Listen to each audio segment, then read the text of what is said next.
Hey guys, Joelle from Scratch Farmstead here, and today we are going to be making pesto. So we love pesto in our house. It shows up every week on our deep dish pizza that we have and several other recipes throughout the week besides that. And so it's one that I like to make in bulk in the summer when basil is fresh and growing good and preserved to have on hand all year round.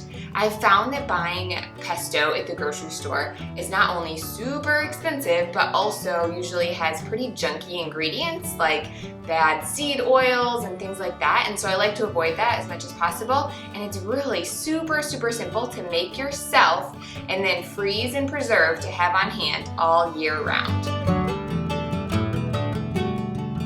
So my first introduction to pesto was actually long before we had even started gardening. I was not into gardening at all, but I had a friend who loved pesto and always had a huge garden and grew a ton of basil and invited me over to pick my own basil, and she taught me how to make pesto and I was hooked. That was like the first thing that I wanted to grow in my garden was basil to make pesto. And so every year since then, when we didn't even have a garden, that was the first thing that we started to grow in abundance, was all of this basil so we can make all of the pesto to have all year round. And that's what we do. Pesto is super easy to make. It really just includes 4 or 5 basic ingredients that you likely even have on hand already. So you're gonna need your basil leaves. Basil is the traditional way of making it, the traditional Italian way of making it. However, if you don't have basil, you can substitute almost any green like kale or herb. We've made it with, I don't know, carrot greens, we've made it with kale,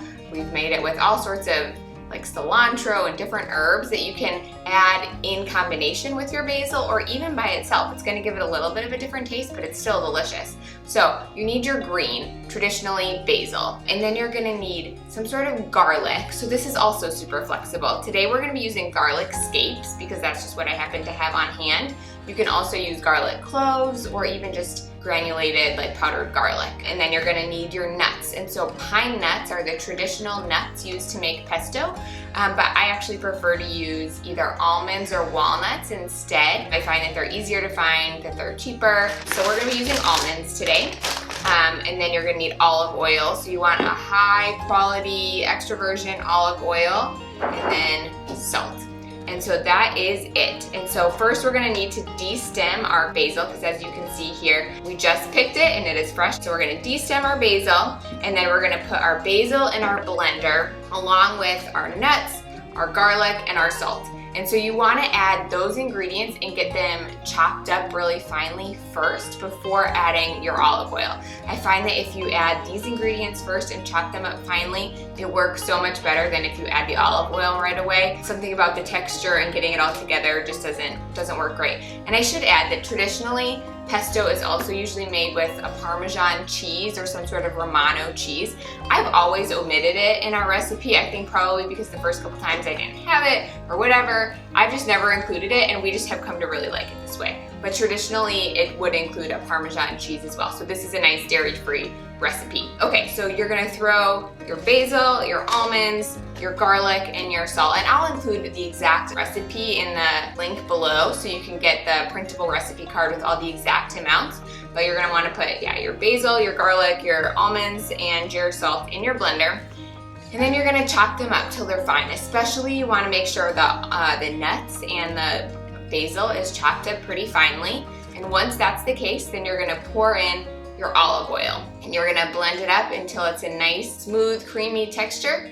I would just taste it and make sure. Sometimes you need a little bit more salt, sometimes it's a little too thick and you need to add a little bit more olive oil. So just play around with it to get it to the exact taste and consistency that you want it. And once you have it there, then it's time to preserve your pesto. This will keep in the fridge, just in a jar for a week or 2, but we make a lot of it, like a lot. So this recipe that I'm making here makes 2 cups of pesto, but I probably make this like, I don't know, 20 times in the summer or something like that and freeze all of it. And so how I like to freeze it is just in these silicone, these are like little mini bread loaf pans or like little mini muffin pans we use too. But the silicone is super nice because you can just pour your pesto in and then stick it in the freezer and then it just pops right out super easily. So after we make it, we're gonna pour our pesto into our silicone cups And then we're gonna stick that in the freezer and let it freeze until it's frozen solid, and then I just store it in gallon